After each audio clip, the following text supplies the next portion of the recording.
Shalom, YouTube. I will be showing you in two simple chapters how to save humanity, how to fix the world, how to restore everything to the way it deserves to be. Let's get started. Psalms chapter 1. Now, I'm going to be somewhat modifying some of the words because the Hebrew translation wasn't perfectly translated into English. So if my words don't match exactly what you see on screen, it's because I'm taking the Hebrew interpretation and putting it over the English translation. Blessed is the man that walks not in the counsel of the ungodly, nor stands in the way of sinners, nor sits in the seat of the scornful. But his delight is in the law of Yahweh, and his law does he meditate day and night. This law is the law that God gave to Moses. Deuteronomy, Leviticus, Exodus, Numbers, and especially Deuteronomy, though. Deuteronomy is basically the last words of Moses, where he goes into detail about what the law is, why it's important, what will happen if we keep it, and what will happen if we don't keep it. In his law does he meditate day and night. He shall be like a tree planted by the rivers of water, the water of life that Christ gives freely. A tree planted by the rivers of water that brings forth his fruit in his season. His leaf also shall not wither. Whatever he does shall prosper.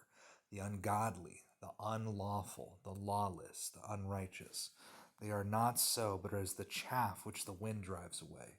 Remember, the wheat and the chaff will be separated, and the chaff will go into the oven, to the lake of fire. The ungodly are not so, but are like the chaff which the wind drives away. Therefore the ungodly will not stand in the judgment, nor sinners in the congregation of the righteous. For Yahweh knows the way of the righteous, but the way of the ungodly shall perish. Okay, Psalms chapter 2. Now this is the one where the translation's not very good. The translation's fine, it's just the word choice isn't very good. Why do the heathen rage and the people plot a worthless thing? The kings of the earth set themselves, and the rulers conspire together against Yahweh and against his Messiah. That's right, anointed, it actually says Messiah. And they say, let us break their shackles asunder and cast their cords from us. He that sits in the heavens shall mock them. Yahweh shall cast them into derision. Then shall he speak unto them in his wrath, and vex them in his sore displeasure. Yet have I set my king upon my holy hill of Zion. Where is Zion? This is the Temple Mount. It is currently being occupied by the Palestinians, the Muslims, the Philistines. But Christ will take it back after Armageddon, and there's nothing they can do to stop it. I have set my king, the Messiah, upon my holy hill of Zion. I will declare the decree. Yahweh has said unto me, you are my son, this day have I begotten you.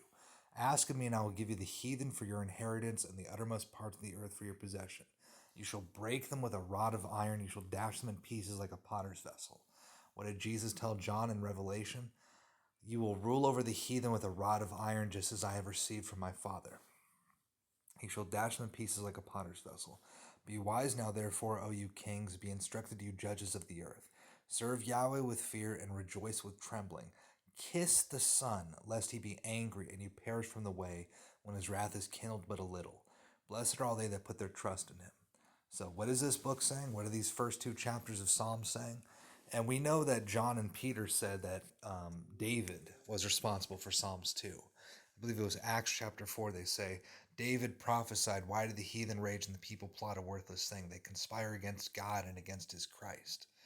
So, yeah, Psalms chapter 2 is accredited to David around 1,000 years after it was written by John and Peter.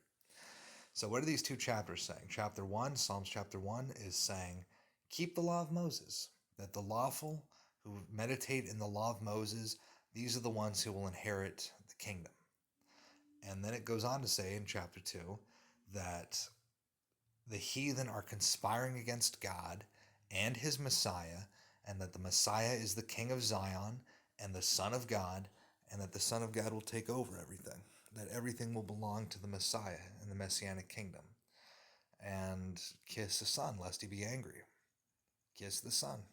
This is 1,000 years before Christ this was written, and it validates everything in the Gospels. That's the thing. The New Testament does not conflict whatsoever with the Old Testament, except for the writings of Paul. Paul's strange. I don't know if we can trust him. Even the disciples didn't trust him at the beginning. When Paul said he was a Christian now, all the disciples feared him and didn't trust him. So remember the law of Moses. Christ is king. That's it. Very simple instructions.